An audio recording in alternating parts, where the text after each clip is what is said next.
Earlier this year, I wrote an article for Chatelaine magazine about vegan content creators on Instagram. The article focused on creators who were pushing back on what the app seemed to suggest veganism looked like. White women eating avocado toast, and I am a white woman who enjoys many variations of avocado toast. So perhaps that's why I wrote the article. At Reframeables, we want to push back on systems that are racist, sexist, classist, and work to amplify voices who are doing world-shifting work, whether that work is happening on Instagram or in our own kitchens. Today's conversation with Lloyd Rose came from that Chatelaine article. Lloyd Rose, known on social media as Plantcrazii, is a vegan content creator with a new cookbook available for pre-order from Page Street Publishing called Crazy Good Vegan: Simple, Frugal Recipes for Flavor-Packed Home Cooking. And inspired by all of the amazing work done by creators like Lloyd, Reframeables is excited to let you know that our very own ebook of recipes will be coming in hot sooner than later. We are taking all of the recipes we've shared and more you haven't seen and rolling them into an ebook for sale soon. Watch for details in the Reframeables newsletter and subscribe if you haven't already. Links are in the show notes. Dum dum dum dum dum dum dum dum dum dum dum dum dum dum dum dum dum.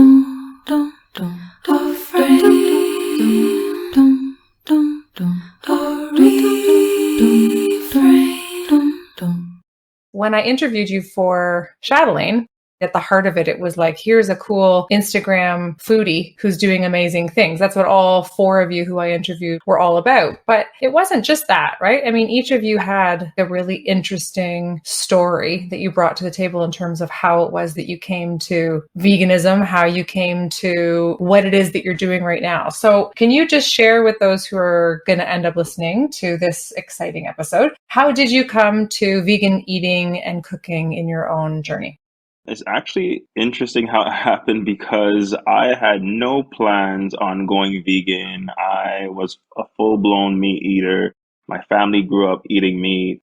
Parents are from Jamaica, so you could just imagine. But then again, there is a side in Jamaica where there's the Rastafarians who eat Ito. However, my family wasn't amongst, the Rastafarians, so it was just meat. And one day a friend came over, and while I was making snacks actually, she said, "Oh, there's this thing, what the hell, everyone's talking about it." I said, "What is it?" And she said, "Some documentary that everyone is talking about." And I think at the time she didn't even know necessarily.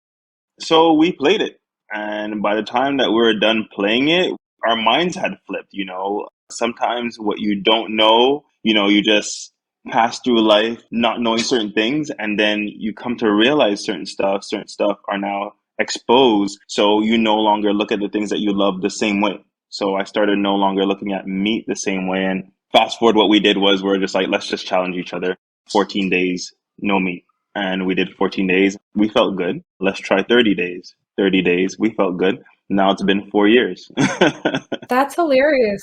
And that's how it started, honestly. Yeah, that's how it started. And we wanted to explore different vegan restaurants and see what was possible. We saw, online menus saying lasagna. And we're like, what would a vegan lasagna taste like? Or an online menu saying a burger. Like, what would a vegan burger taste like? So we were intrigued, and more so it was an adventure. And another friend joined in who watched the same documentary. So it kind of was just fun. And yeah, all of that stuff turned into years later of just being plant-based. And while I was making the food, they would tell me, share it. It's incredible. Like, it tastes so similar to the real thing. So share it. And that's how the Instagram page came about. Just a hobby, just sharing it, and, got attention from different outlets and started to get shared a little bit all over. And yeah, here we are, Plantcrazii. It's amazing because I like to think of myself as relatively with it, and my students will laugh at me because I teach high schoolers. Most of my students are in grade 12. So I'm the one that introduced you to them. And so then they're always like, Miss Davy, how do you find things? Like, how do you know about stuff? And I mean, it really is just scrolling. And I remember coming across your page, and you weren't what you are now. It would have been a couple of years ago. I think maybe you had 20,000 followers, which is, a ton, but it's not what you have now. And I think it's so interesting that I was struck by something because I love to cook. I often cook vegan. That's just a bent that I have in our family. 3 or 4 meals a week will not have any meat. So that just is how it sort of rolls around here. But I was struck by how natural you were making the kitchen experience seem on camera, which was very interesting because it was this combination of not just what you're doing in the kitchen, but it's you're attaching it to the camera and making the people who are engaging with you and your recipes then feel like they're a part of your kitchen. So how did you find that in yourself? Because you said it's a hobby. How did this become something that you were like, I have this in me? That's actually awesome that you're able to, take all of that in through my videos. And that is exactly what I wanted to create. And I wanted to create a similar experience to what I had, which was it was fun, like I was telling you, it was fun to go on these adventures and see things get created the vegan way, the plant-based way. So I wanted to create that same experience through social media for other people so that they could be as intrigued as I was and just want to have fun with it. Maybe try a meatless Monday or something, trying one of my recipes. I didn't want to take it too far away from home. I really wanted to stay in the world of things that people are used to, but just showing them the plant-based versions of that. So that's what I was doing. And I think that's what captivated people's attention and the bigger platforms resharing my stuff and the collaborations that then came along with it to then the book deal that came along with it later on. But yeah, it was all just, energy. I feel like people could feel energy through, a camera. And a lot of people spend a lot of time on social media. If everybody landed on my page, I wanted it to be like a fun experience, nothing too complicated, nothing too over the top. Just, here's a KFC style crusted tofu or something like that, And it worked well. It worked well. And so the cookbook itself, what makes it different from other vegan or vegetarian cookbooks that are out there? So this cookbook is one where someone can grab this book and create simple meals that are not expensive, and majority of the things that are in my cookbook are things that can be created with pantry items that most people have already, So I wanted to really keep that simplified, but more put focus on combining what ingredient with what ingredient, or using this cooking method like grilling, or to crust it first with cornstarch to then give it an exterior texture. So more so focusing on technique than focusing on grabbing ingredients that are hard to find. So I really wanted to just, create something like that, like a little like kitchen Bible that that if you pick it up, you don't have to go outside and start finding like a whole bunch of different rare ingredients and reading through it and not knowing what this ingredient means or that one means. It's really simplified. So simplified vegan cuisine that is just all about technique and all about combining different ingredients that when meshed together, they create something that is outstanding. Did you end up going to school for any of this, or is this all completely self-taught? Because so many people online are self-taught. This is how we're observing the realm of online cooking and food share. Funny enough, it was self-taught, learning through my mother. And then only later on in life did I work in a restaurant and train staff and all that stuff. It was only later on where I was like, wait a minute, let me get my knife skills together and all that stuff. And I had learned from other people who had a whole bunch of experience in the kitchen. So I think it's more so later on in life that I got the kitchen experience. That's great. And the knife skill thing is still something. And again, I like to think of myself as like pretty good at what I do in the kitchen, but my brother-in-law went to school. He's from England, so he did whatever culinary college out in Manchester. And every time we go to England, he'll always show me how to keep my knuckles by the blade. And I can't get it. Like, it doesn't matter how much I try. I am going to kill myself if I actually try and really kind of keep it. So is there sort of a set of skills that you would say, because of the vegan work, the specific ingredients that you're using are different? Meat requires a different kind of sharp knife, right? You're just using different items in this type of cooking. So are there specific kitchen tools that you would be saying somebody really needs to get to elevate their own experience of what it is that you're doing? To not overcomplicate things for people, I feel like in the vegan world, given that most of the stuff that we're dealing with is vegetables that can be cut with almost any knife, I think the key thing to have is one good sharp knife that is well balanced, that is not too heavy for you, where you feel like the knife is in control, something that when you pick it up in your hands, you know that you are in control and you know that you have a sharp knife. I think that is all that matters. The minute that we start to think, do we have, the paring knife or this knife or that knife, then it starts to get too complicated. And I think that's what scares people. So just one good sharp knife. Okay.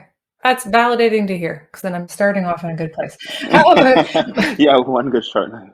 right? Like one good sharp knife. I think I have two, so I can do that. My sister and I do this work together. Who are your supports? Who's your reframable cohort in terms of how you navigate this world? Who are the people you turn to when things get stressful? I've made a few friends in the social media world, and some people I've never met yet in person, but we've become very close by talking very, very often. So I would say, for example, Kim Julie Hansen from Best of Vegan. She's the founder of Best of Vegan. She was actually the first person to, give me a chance and kind of showcase my work on a bigger platform. At the time, Best of Vegan had over 1 million followers, and maybe I had just like 5K. I had reached out to different big platforms, to see, can you share my work? Can you share my work? And she responded. I was like, what are the odds? They have such a big following. What are the odds? And she responded. And she, gave me some advice on what to tweak and all that stuff. And boom. From there, we started to talk more. And then there's other people from different platforms that I've spoken to, the people behind the Veg News, the people behind the feed. And then there's other content creators that I've become friends with over social media, like Max Lamana, Gaz Oakley. Those are all great people that I turn to for advice. Like, I remember when I wanted to start creating reels, I was just like, man, Max Lamana does it so well. And I would ask him like, hey, bro, can you give me some tips and tricks? And he was so open. So yeah, those are the people that I go to. So there's like a generosity then, the sharing back and forth. Yeah.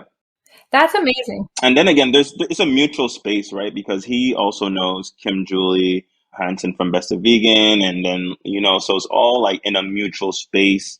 So yeah, I think that helps with everything, with making friendships and creating bonds. Oh, that's beautiful.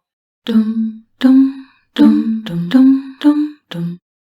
How would society look if we centered equity and social justice in everything we do? People ask me if I'm fighting for Black excellence. I'm like, no, I'm fighting for Black mediocrity. A mediocre white man can still easily provide for his family. On the As It Should Be podcast, folks doing just that discuss what it takes to recreate the world as it should be. The overturn of Roe v. Wade. This piece will fuel us creating our own structures that are not infected with white body supremacy, or it will break us apart. Find As It Should Be with Tamara Jones on asitshouldbepod.com or wherever you get your podcasts.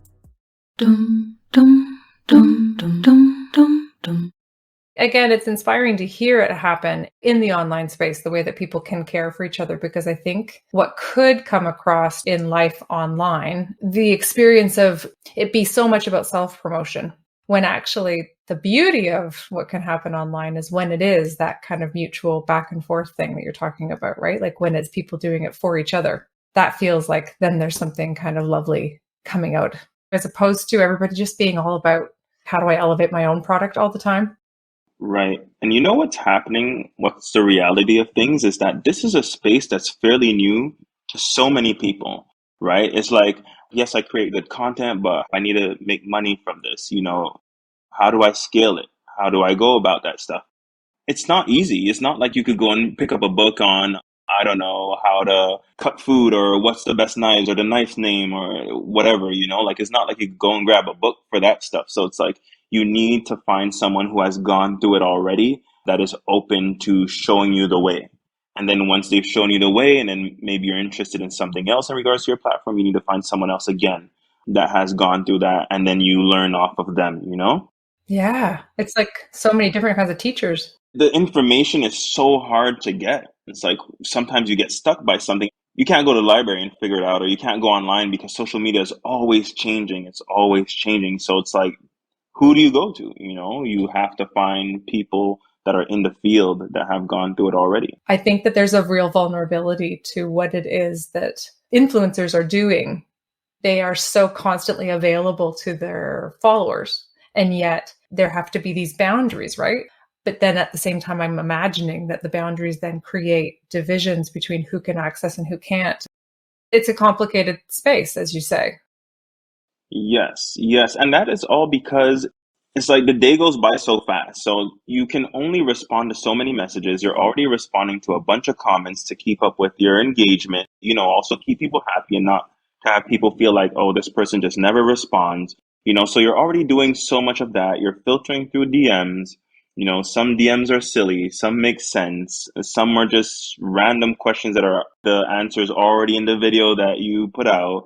So it's like, how do you find the people who, let's say you, for example, out of all of that clutter, how do I find you sending a message saying, hey, reaching out actually for something that is like a podcast or an interview and stuff like that? You have to like maybe sometimes magically land on it, because we get flooded every day. And the thing is that when that accumulates is like to filter through all of that, how much time is it going to take? Yep. Yeah. I actually can't imagine. So I count myself pretty lucky that I was able to get through. The behind the scenes. But it's also because I think it's pretty neat that people can get to hear this type of the conversation, right? I mean, like as much as we all are excited about the food, there's also the person behind it all. To end, I mean, you are an influencer and you've named now some of who of your influencers are, but what is next for Plantcrazii? What is it that you want to do in this thing that you've created, this persona? Next for me, number one is starting to promote my book more so because it does come out at the end of August.